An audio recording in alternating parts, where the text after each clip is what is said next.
Hello there, it's Maggie, the Cheshire Crafter here. Now, I've promised you a tour of my Christmas decorations, and this is the tour of my home. I've collected decorations over many years, and as you know, as a crafter, I make a lot, and I also gift a lot, whether that's sewing, crafting, card making. And somebody many years ago said to me, "Would you leave me your Christmas decorations in your will?" And I said, "Well, that's a bit strange, but yeah, I will." So I did. Now, all the decorations I'm going to show you here might have some significance. So I'm just going to talk you through the significance of certain of the decorations. Now, when I worked in a garden centre, I met some wonderful friends there, and we started getting the Christmas decorations to put out in the store in about June. We were covered in glitter from June onwards. And as we were putting the decorations on the shelves or hanging them up for the customers to come in to buy, we said, "Oh, I'd love one of these, but I don't want to pay that price."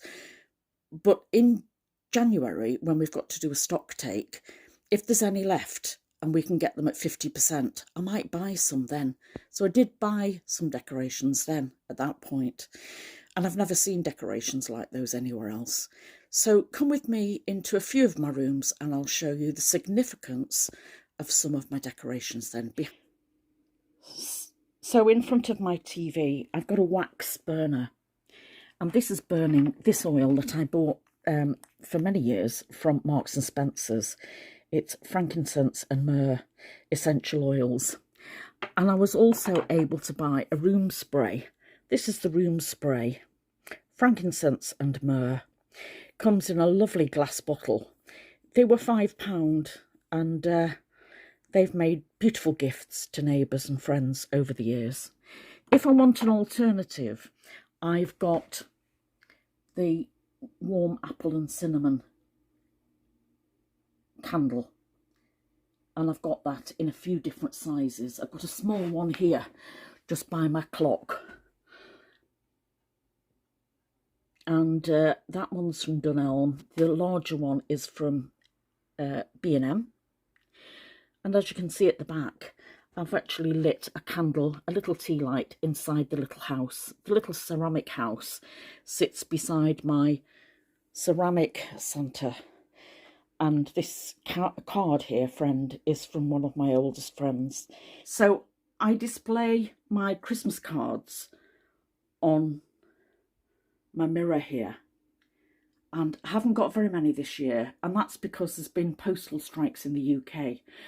People have sent far fewer cards through the postal service. And very sadly, we've sold fewer for the charities as well. I've got to write some cards tonight. I've got to remember to do that because I've got to post them through the neighbour's letterbox tomorrow. And I do that because sometimes that might be the only card that that neighbour gets. And as I've lost two of my neighbours this year, I like to think that I've done that. Now, on the top of my mirror, look, you can see this beautiful golden glittering leaf. And it's a sycamore leaf. And I bought that and 5 others for friends. When I worked at the garden centre, it was called Sycamore Park Garden Centre. And I was in Harrods in London visiting my brother quite a number of years ago now. And the garden centre's closed down since. And when I saw in August in Harrods' Christmas shop these sycamore leaves, I knew exactly what I wanted to get them. Now, to me, a Christmas gift that comes out every year reminds somebody of me every time they get it out. And the number of times that those friends say to me, "Got your leaf out," "Got your leaf out, Mike." So I know that they think of me whenever they get that out. So they're beautiful. And there is quite a bit of weight in that. I have to be careful to not damage it. I've got it hanging on a nice ribbon and I've got to be careful that it doesn't fall down and break.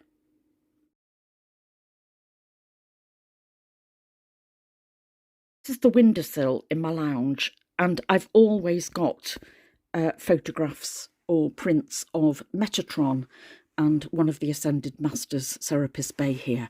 And I have potpourri all year round, but at the moment this is enhanced with some silk fruits. These are beautiful fruits, pear, apple. I've got a few more along there with my crystals. And then one of the things that I got in the garden centres are these beautiful copper coloured deer. They're very lightweight, but they're beautiful. And everybody says, where did you get those from? I've never seen anything like them before or since. And then I have some Christmas trees that fold flat. You'll see on the window I have two words, that's hope and joy. And I used to, where's the joy? It's behind there. I used to take those down every year, but let's just put the curtain back. But I used to take them down every year, and just after the lockdown I didn't have the heart to take hope down, so I've left it and it's stayed there ever since. Now as I move my curtain has been sprayed with the room fragrance, and so is my purple sofa. So it smells now of frankincense and myrrh, and it's lovely. And at the top, we've just topped that off with a lovely star.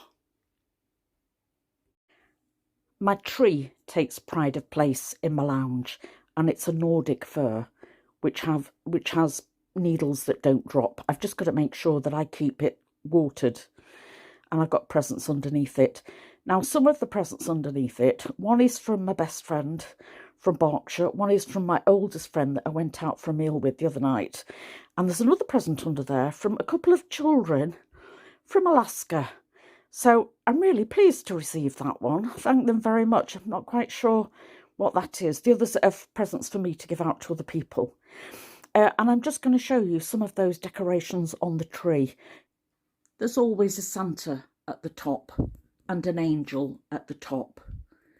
And then as we come further down the tree, I've got some of these metal angels.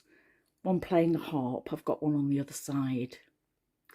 I've got beautiful crystals dangling, and they catch the light beautifully. And these drop glass baubles. And I make sure that I put all the delicate glass and crystalware at the top. This one is a new ornament for me this year. If you watch one of the YouTubers, The Last Homely House, and Kate, you'll know that she went to Artisans to help with her Christmas boxes a couple of years ago. And the glass art, it's called fusion glass art, I think. And the artist for this was Philippa Lee from Yorkshire. So I treated myself to one of those, and it's beautiful. You'll also see that I've got wooden decorations that were made by a friend of mine. The angel I made dangling.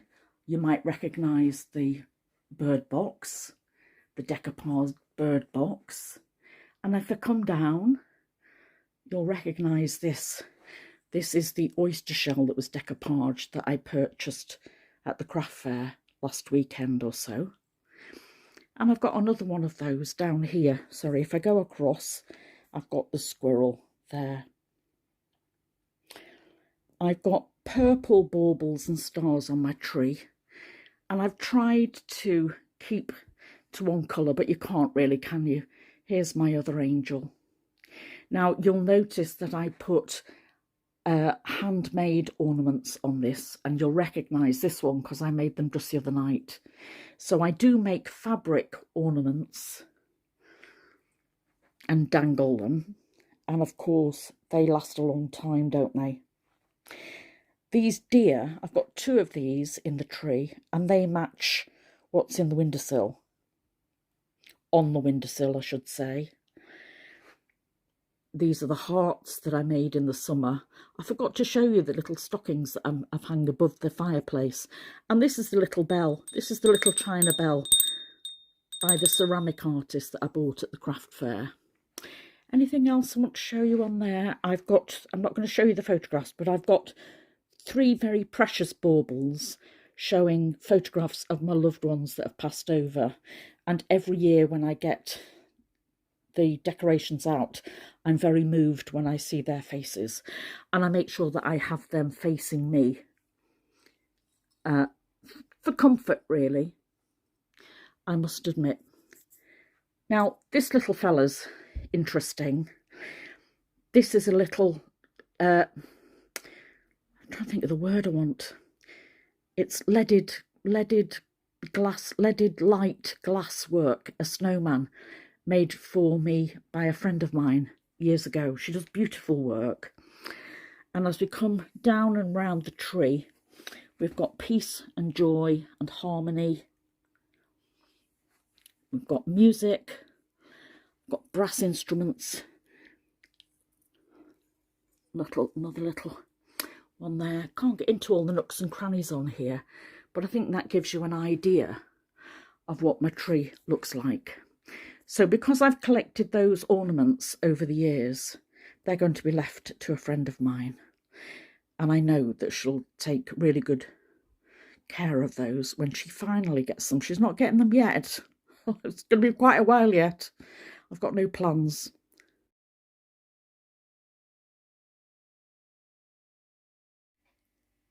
In my kitchen, I've got a different smell, and it comes from the small candle in the middle. And I tend to display my tins and candles on the shelf above my cooker.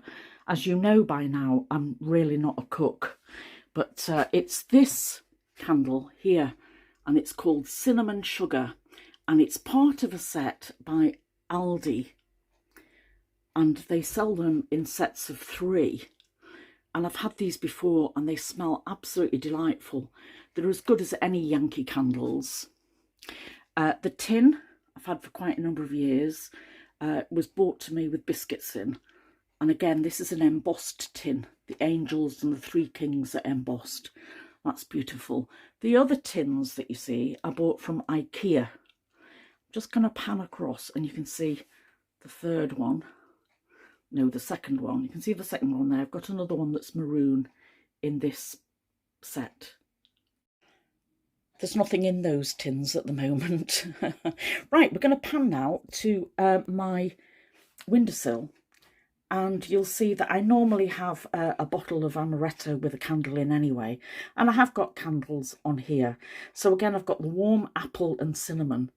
And I've got tins that I collected over the years. This one is very evidently Big Ben, but actually if you go round it, it's celebrating Peter Pan. So it's Peter Pan and Wendy underneath the Big Ben, and it's actually, once you've eaten the biscuits, it became a money box. There's nothing in that at the moment. That's beneath my angel. My orchids, I've looked after them well through the year, and they're in bud at the moment. So I'll be very pleased to see them. I don't think they'll be out by Christmas yet, but they might be out by New Year. And if I pan across to the other orchid, you'll see that I've got buds on this one too. So I've got at least, 5 flowers to come on that one. So maybe in January, I'll see flowers on that one. And the other one I want to show you here is this mulled wine candle. That will smell gorgeous when I light that one. And this tin, it's from Harrods. Again, this one was a biscuit tin and it weighs quite heavy. Look at the Santa going round. It's absolutely gorgeous. And the reason that I get that and bring it out each year, not only has it got the London Eye and the London Scene on it, but it's a musical tin and it plays Rudolph, the red-nosed reindeer. Right, let's see if YouTube don't ban me from playing music. That's from my musical tin. Delightful, isn't it? And finally then, this is my bathroom window. I always have my angels here, but I put up a candle a couple of nights ago, which is pumpkin and cedarwood scented candle that smells absolutely gorgeous. I bought that in Home Sense, and my angels are keeping very close watch on that, and I've just got lights on there. So from Maggie, the Cheshire Crafter, I'm saying goodbye for now. Have a very happy Christmas, a healthy and happy New Year to you all, and I'll see you in 2023. Come back and see me then, won't you? Bye.